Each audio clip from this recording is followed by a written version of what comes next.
सूर्य सा प्रकाश फैला जग में उनका नाम, साधु संग की धारा में चमके श्री राम कृष्ण। श्री राम कृष्ण वचनामृत क्रमशः 15 जुलाई 1881 ईस्वी को केशव फिर श्री रामकृष्ण को दक्षिणेश्वर से स्टीमर में ले गए। 1881 ईस्वी के नवंबर मास में मनोमोहन के मकान पर जिस समय श्री रामकृष्ण का शुभागमन तथा उत्सव हुआ था, उस समय भी आमंत्रित होकर केशव उत्सव में सम्मिलित हुए थे।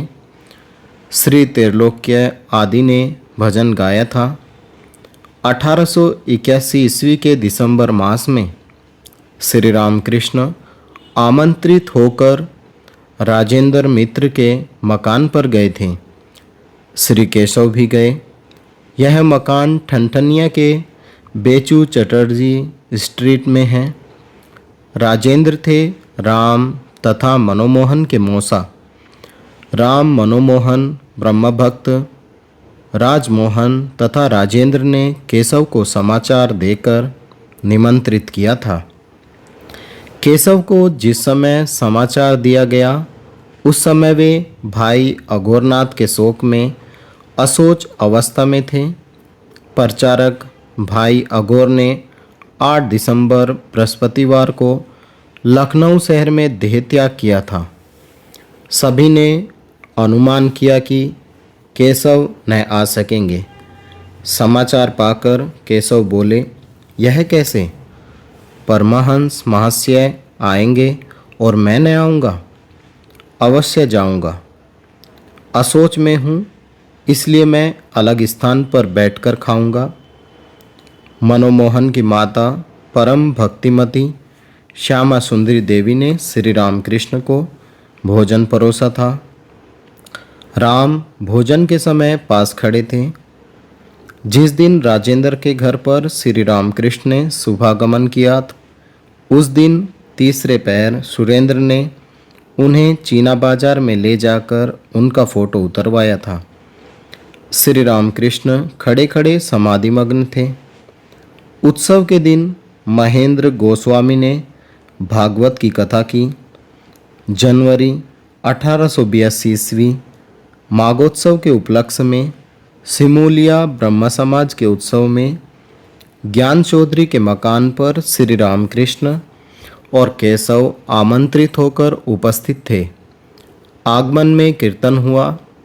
इसी स्थान में श्री रामकृष्ण ने पहले पहल नरेंद्र का गाना सुना और उन्हें दक्षिणेश्वर आने के लिए कहा। 23 फरवरी 1882 ईस्वी बृहस्पतिवार को केशव ने दक्षिणेश्वर में भक्तों के साथ श्री रामकृष्ण का फिर से दर्शन किया। उनके साथ थे अमेरिकन पादरी जोसेफ कुक तथा कुमारी पिगाट। ब्रह्म भक्तों के साथ केशव ने श्री रामकृष्ण को स्टीमर पर बैठाया। कुक साहब ने श्री रामकृष्ण की समाधि स्थिति देखी थी। उस समय श्री नागेंद्र उसी जहाज में उपस्थित थे। उनके मुख से समस्त वार्ता सुन 10-15 दिन के अंदर मास्टर ने दक्षिणेश्वर में श्री रामकृष्ण का प्रथम दर्शन किया।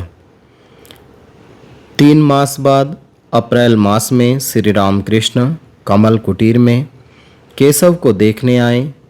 उसी का थोड़ा विवरण निम्नलिखित परिच्छेद में दिया गया है। श्री रामकृष्ण का केशव के प्रति स्नेह, जगन माता के पास नारियल शक्कर की मन्नत। आज कमल कुटीर के उसी बैठक घर में श्री रामकृष्ण भक्तों के साथ बैठे हैं। 2 अप्रैल 1882 ईस्वी रविवार दिन के 5 बजे का समय। केशव भीतर के कमरे में थे। उन्हें समाचार दिया गया। कमीज पहनकर और चद्दर ओढ़कर उन्होंने आकर प्रणाम किया। उनके भक्त मित्र कालीनाथ बसु रुगण हैं। वे उन्हें देखने जा रहे हैं। श्री रामकृष्ण आए हैं, इसलिए केशव नहीं जा सके। श्री रामकृष्ण कह रहे हैं, तुम्हें बहुत काम रहता है, फिर अखबार में भी लिखना पड़ता है। वहाँ दक्षिणेश्वर जाने का अवसर नहीं रहता, इसलिए मैं ही तुम्हें देखने आ गया हूँ। तुम्हारी तबीयत ठीक नहीं है। यह जानकर नारियल शक्कर की मन्नत मानी थी। माँ से कहा था, माँ यदि केशव को कुछ हो जाए तो फिर कलकत्ता जाकर किसके साथ बात करूँगा। श्री प्रताप आदि ब्रह्म भक्तों के साथ श्री रामकृष्ण वार्तालाप कर रहे हैं।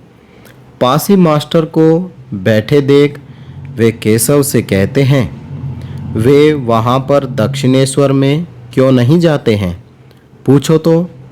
इतना ये कहते हैं कि स्त्री बच्चों पर मन नहीं है। 1 मास से कुछ अधिक समय हुआ। मास्टर श्री रामकृष्ण के पास आया जाया करते हैं। बाद में जाने में कुछ दिनों का विलंब हुआ, इसलिए श्री रामकृष्ण इस प्रकार कह रहे हैं, उन्होंने कह दिया था, आने में देरी होने पर मुझे पत्र देना।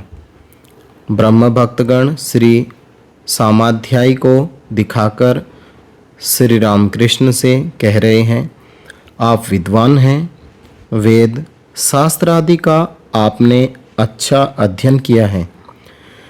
श्री रामकृष्ण कह रहे हैं, हाँ, इनकी आँखों में से इनका भीतरी भाग दिखाई दे रहा है, ठीक जैसे खिड़की की कांच में से घर के भीतर की चीज़ें दिखाई देती हैं। श्री त्रैलोक्य गाना गा रहे हैं, गाना हो रहा है। इतने में ही संध्या का दिया जलाया गया।